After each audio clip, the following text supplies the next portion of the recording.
बिस्मिल्लाहिर्रहमानिर्रहीम। स्टूडेंट, आज हम एक्सरसाइज 3.6 कंटिन्यू कर रहे हैं और लास्ट वीडियो में हमने एक्सरसाइज 3.6 लॉगरिथम के कुछ बेसिक्स रूल पढ़े थे और उसको सॉल्व भी किया था क्वेश्चन, और आज हम इसका क्वेश्चन नंबर 9 सॉल्व कर रहे हैं। ठीक है, वो रूल्स मैं यहाँ पे एक बार दोबारा से रिव्यू कर देता हूँ। 3 बेसिक लॉ हैं हमारे पास। पहला था हमारे पास log a multiply by b। अगर लॉग 2 नंबर से मल्टीप्लाई हो रहा है तो लॉग दोनों के साथ अप्लाई होगा।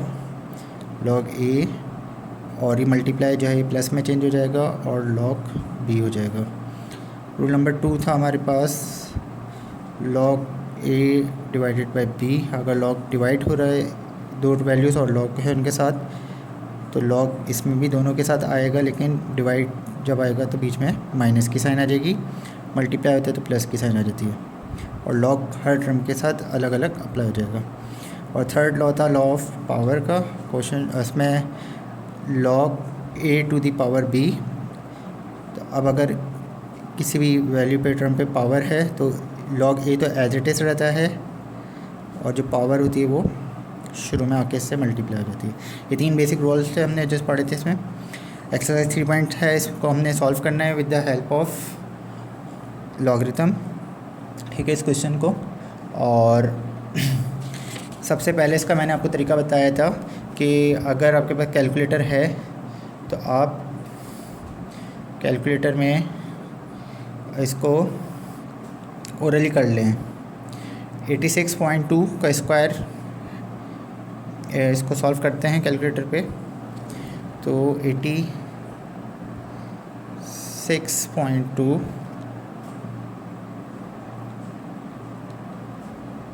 मल्टीप्लाई बाई स्क्वायर है तो 86.2 दोबारा कर लें अगर आपका साइंटिफिक कैलकुलेटर नहीं है तो। फिर इसके बाद ये मज़ीद मल्टीप्लाई हो रहा है 37.37 से, मल्टीप्लाई बाई 37.37। यहाँ पे आके इक्वल टू कर लें और फिर इसके बाद इसको डिवाइड करना है 591 से। जब हम इसको डिवाइड करेंगे तो हमारी आंसर आना चाहिए 469.84। इसका आंसर हम यहाँ पे रफ वर्क में लिख लेते हैं पहले से, 469.84। अभी हम इसको लॉग के फार्मूले से सॉल्व करते हैं और देखते हैं क्या हमारा ये आंसर आ रहा है या नहीं आ रहा है। तो इसको सॉल्व करने के लिए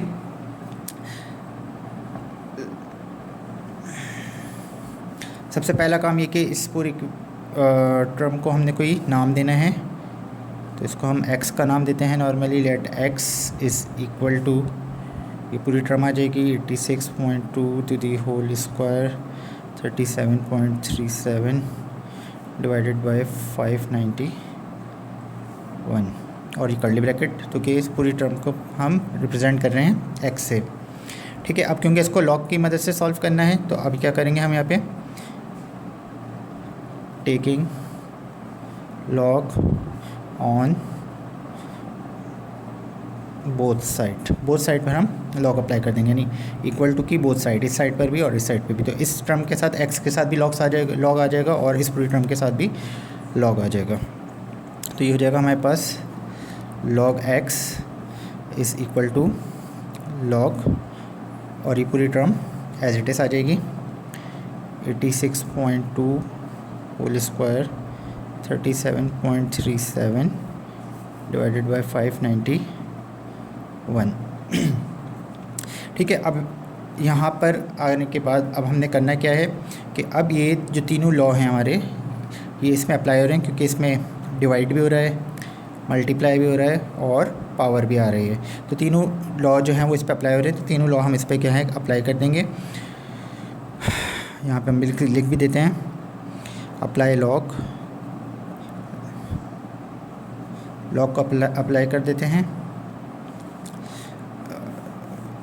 तो ये हो जाएगा log x is equal to, अब यहाँ पे लॉग जिन दो टर्म के साथ मल्टीप्लाई हो रहा होता है, हमने कहा था उसमें प्लस की साइन आ जाती है, और जो डिवाइड हो रहा था उसमें माइनस की साइन आ जाती है। तो अब लॉग हमने क्या करना है, सबके साथ अप्लाई करना है। तो ये हो जाएगा लॉग 2 और ये स्क्वायर, ये इसके साथ मल्टीप्लाई हो रहा है, तो जब मल्टीप्लाई होगा तो प्लस में चेंज हो जाएगा, तो लॉग इसके साथ भी आ जाएगा, इसके साथ भी लॉग अप्लाई करेंगे, लॉग 37.37, और जो चीज़ डिवाइड में होगी उसके साथ माइनस की साइन आ जाती है, तो ये हो जाएगा माइनस लॉग 591। अच्छा, अब इस पे एक फर्स्ट स्टेप पे तो हमने पावर अलग नहीं करी थी, यहाँ भी कर सकते थे, लेकिन मैंने यहाँ पे स्टेप दिखाने के लिए आपको पावर अलग नहीं करी। अब इस पे क्या कर रहे हैं, ये पावर वाला जो है ना वो सिर्फ इस पे अप्लाई हो रहेगा।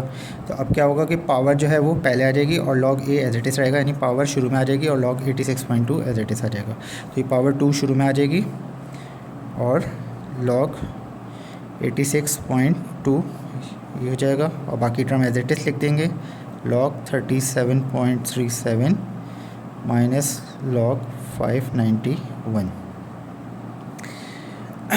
अब लॉग जब हम सॉल्व करेंगे, अभी सबके साथ लॉग अप्लाई कर दिया, अब हम इसको लॉग को सॉल्व करना है। मैंने कहा था जब लॉग सॉल्व करते हैं तो फिर अब लॉग हम यहाँ पर इन सब के साथ नहीं लिखेंगे। लॉग सॉल्व करने के हमने कहा था कि दो चीज़ें देखनी होती हैं, एक होता है कैरेक्टरिस्टिक्स और दूसरा होता है मेंटिसा।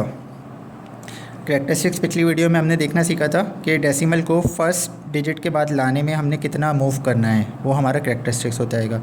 अगर ये मूवमेंट फर्स्ट डिजिट के इस तरफ से राइट से लेफ़्ट की तरफ हो तो ये प्लस में लिखी जाती है, और अगर फर्स्ट डिजिट लेफ़्ट से राइट की तरफ हो तो माइनस में लिखी जाती है कि कैरेक्टरिस्टिक्स। और मेंटिसा जो होता है वो जो फर्स्ट और 2 वैल्यूज़ होती हैं, इसकी थर्ड और फोर्थ वैल्यू हम बुक में लॉग टेबल के अंदर से जो वैल्यू निकालते हैं उसको हम मेंटिसा कहते हैं। ठीक है, तो इसको सॉल्व करते हैं। ये लॉग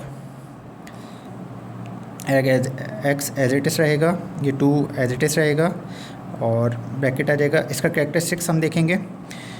यहाँ पे डेसिमल को हमने फर्स्ट डिजिट के बाद लेकर आने के लिए कितना मूव करना है, तो अगर मैं डेसिमल यहाँ लेकर आना चाहता हूँ तो मुझे 1 डिजिट मूव करना पड़ेगा।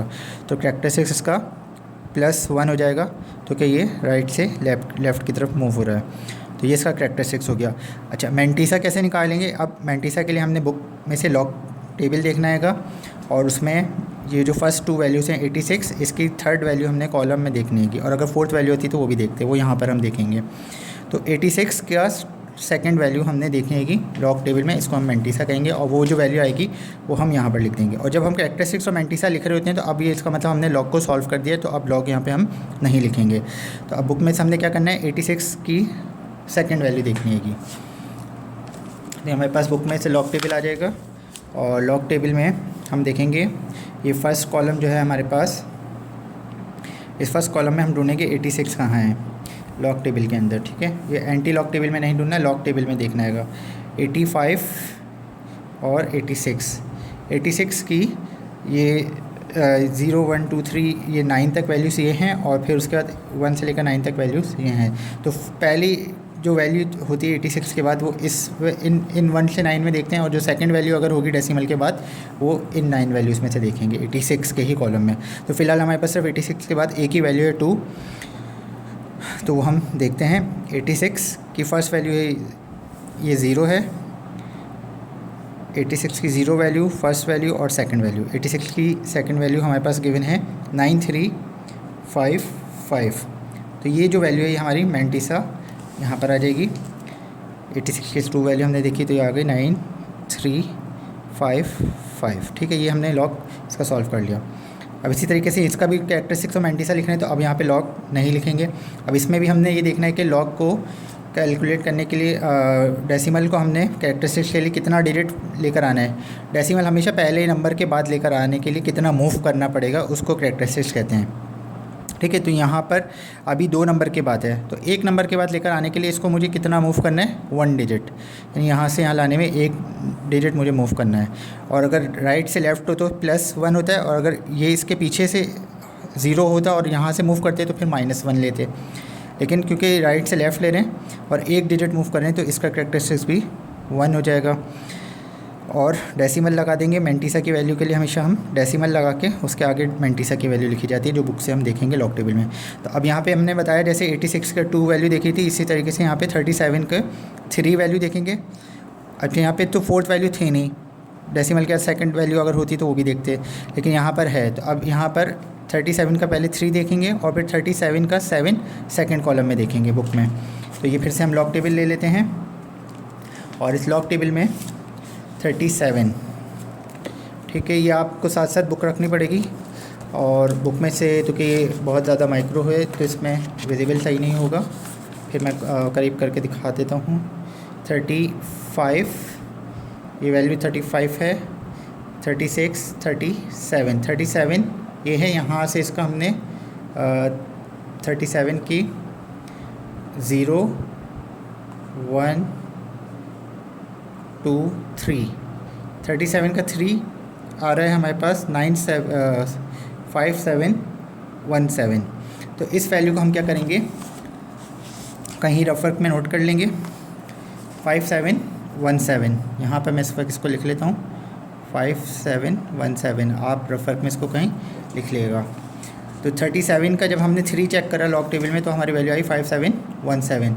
अच्छा, अब इसी 37 का 7 हमने दोबारा देखना आएगा। तो हमारे लॉग टेबल में 35, 36, 37। अब इसका 7 जो देखेंगे वो इन वाली आगे वाली वैल्यूज़ में से 7th वैल्यू चेक करेंगे। 37 का 7th वैल्यू 1, 2, 3, 4, 5, 6, 7th वैल्यू हमारी आ रही है 6, सॉरी 7th वैल्यू आ रही है 8, ये 7th वैल्यू है हमारी, और ये 37 है, ये 37 की 7th वैल्यू 8 हैगी, ठीक है, ये 7th वैल्यू है और ये 37 है। तो जब इसको हम देख रहे हैं तो ये बीच में 8 वैल्यू आ रही है इसकी हमारे पास, ठीक है। दोबारा देख लें, ये 7 वैल्यू और 37, इधर से 37 देखेंगे तो ये हमारे पास 8 आएगा। तो ये 8 जो आया ये हम इसी 55,717 की जो वैल्यू थी इसमें हम ऐड कर देंगे तो ये हमारे पास वैल्यू आ जाएगी 5725। तो ये इसकी मैंटीसा की वैल्यू हो गई और ये वैल्यू यहाँ पर आ जाएगी 5725। फिर यहाँ पर माइनस की साइन है, माइनस लगा देंगे। अब यहाँ पर क्योंकि डेसिमल नहीं है तो मैंने कल बताया था कि अगर डेसिमल ना हो तो अंडरस्टूड होता है कि डेसिमल लास्ट में मौजूद है। और कैरेक्टरिस्टिक्स के लिए हमें कहाँ लेकर आना है, पहले नंबर के बाद। अब डेसिमल यहाँ पर है इस वक्त, तो पहले नंबर में लाने के लिए मुझे डेसिमल को कितना मूव करना पड़ेगा, 1 और 2 डिजिट मूव करना है और राइट से लेफ़्ट की तरफ, तो इसलिए 2 पॉइंट इसका डेसिमल कैरेक्टरिस्टिक्स आ गया। मैंटीसा देखने के लिए वही रूल, 59 का 1 हम लॉग टेबल में चेक करेंगे। फिर से लॉग टेबल ले लेते हैं और लॉग टेबल में 59 देखते हैं कहाँ पर है। 55, ये 59 है, 59 का 0 और 1, 7716, ये इसकी वैल्यू आ गई 7716। ये वैल्यू यहाँ पर मैंटीसा की आ जाएगी 7716। अब सिंपल कैलकुलेशन करनी है, इसको 2 से मल्टीप्लाई कर देंगे, फिर ये प्लस करके ये माइनस करेंगे, इसको हम सॉल्व कर लेते हैं। 2 मल्टीप्लाई बाय 1.9355, 1.9355। तो 2 को जब हम इससे मल्टीप्लाई कर रहे हैं तो ये वैल्यू आ जाएगी हमारी 3.871 प्लस 1.5725 माइनस 2.7716। इसको मैं सॉल्व कर लेता हूँ कैलकुलेटर पे, आप भी साथ साथ कैलकुलेट करते जाएं। 1.5725 माइनस 2.7716। इसको सॉल्व करने के बाद जो हमारा आंसर आ रहा है वो आ रहा है log x is equal to 2.6719। ठीक है जी। अब लास्ट वीडियो में हमारी ये वैल्यू माइनस में आ रही थी, तो माइनस में जब आ रही थी तो हमने कहा था कि इस लॉग को इधर मूव करने के लिए अगर ये वैल्यू माइनस में हो तो लॉग अभी मूव नहीं कर सकते, पहले ऐड एंड सब्ट्रैक्ट करना पड़ता है। वो रूल आप पिछली वीडियो में देखिएगा। अब यहाँ पे क्योंकि प्लस में वैल्यू है तो इसमें ऐड एंड सब्ट्रैक्ट करने की ज़रूरत नहीं है, इसमें हम डायरेक्टली लॉग को यहाँ से यहाँ पे शिफ्ट करेंगे। तो ये हो जाएगा x is equal to antilog, log जब इधर से इस तरफ आएगा तो एंटी लॉग में कन्वर्ट हो जाएगा 2.6719। और एंटी लॉग हमेशा हम कहाँ से देखते हैं, डेसिमल के आगे वाली वैल्यू से। तो अब इसको हम डेसिमल से आगे देखेंगे इसमें लॉग टेबल में। एंटी लॉग हमेशा डेसिमल से देखा जाता है, जबकि लॉग जो है वो पहली और दूसरी वैल्यू देखी जाएगी। एंटी लॉग हमेशा डेसिमल के बाद वाली वैल्यू देखी जाती है। तो 0.67 का 1 और 9 हम चेक करेंगे एंटी लॉग के टेबल में। तो इसके लिए बुक में हमें एंटी लॉग का टेबल देखना है, लॉग का टेबल नहीं देखना। तो यहाँ पर हम देखते हैं 0.67, 0.65, 66, 67, 0.67 का 1 और 9। तो 0.67 का जो 1 आ रहा है वो 4688, इसको फिर हम कहीं रफ वर्क में लिख लेते हैं 4688। और 9th वैल्यू 0.67 की हमारे पास आ रही है। 9th वैल्यू हमने सेकंड कॉलम में देखनी है, ये आ रही है 10। ये 10 हम क्या करेंगे, इसी वैल्यू में ऐड कर देंगे। तो ये हो जाएगा 4698। ठीक है, अब x इज़ इक्वल टू 4698, ये हमारी वैल्यू आ गई। अब हमने करना क्या होता है, लास्ट में जो भी डेसिमल से पहले वैल्यू होती है उसमें 1 प्लस कर देते हैं, और 2 और 1 3। जो भी आंसर आएगा उतने डिजिट बाद हम इसको डेसिमल लगा देते हैं। अब 3 प्लस में तो 3 नंबर आगे की तरफ, अगर 3 माइनस होता है तो पीछे 2 ज़ीरो बढ़ाकर हम पीछे ऐड कर देते हैं। कि यहाँ पे +3 आ रहा है तो 1 2 3 डेसिमल के बाद हमने यहाँ पे पॉइंट लगा देना है। तो 469.8 ये हमारा x का आंसर हो जाएगा। अब इसको हम मैच करते हैं, जो हमने शुरू में कैलकुलेटर से आंसर सॉल्व किया था वो क्या था, तो वो आंसर हमारा 469.8 था। ठीक है जी, तो ये हमारा क्वेश्चन सॉल्व हो जाएगा। और इस वीडियो को हम यहीं पे क्लोज़ करते हैं। वीडियो फिर बाकी क्वेश्चन हम नेक्स्ट वीडियो में सॉल्व करेंगे। वीडियो बहुत लंबी हो जाती है तो स्टूडेंट्स फिर जो है वो उनको देखने में काफ़ी टाइम लगता है और समझना मुश्किल होता है। तो नेक्स्ट वीडियो में बाकी क्वेश्चन सॉल्व करेंगे। जो इंपॉर्टेंट क्वेश्चन है फ़िलहाल मैं टॉपिक कवर करवा रहा हूँ एग्ज़ाम के हिसाब से, ताकि कॉन्सेप्ट क्लियर हो जाए। बाकी सारी एक्सरसाइज इस वक्त सॉल्व नहीं कर सकते हैं। अलबत्ता अगर कोई क्वेश्चन आपको सॉल्व करने में प्रॉब्लम हो रहा है तो आप वो कमेंट में बताएं, हम उसको सॉल्व कर देंगे और उसको एक्सप्लेन करेंगे। ठीक है, वीडियो को लाइक करें, शेयर करें और फ्रेंड्स के साथ, दूसरे फ्रेंड्स को भी इससे फ़ायदा होगा। और इसके बाद आप चैनल को सब्सक्राइब भी करें।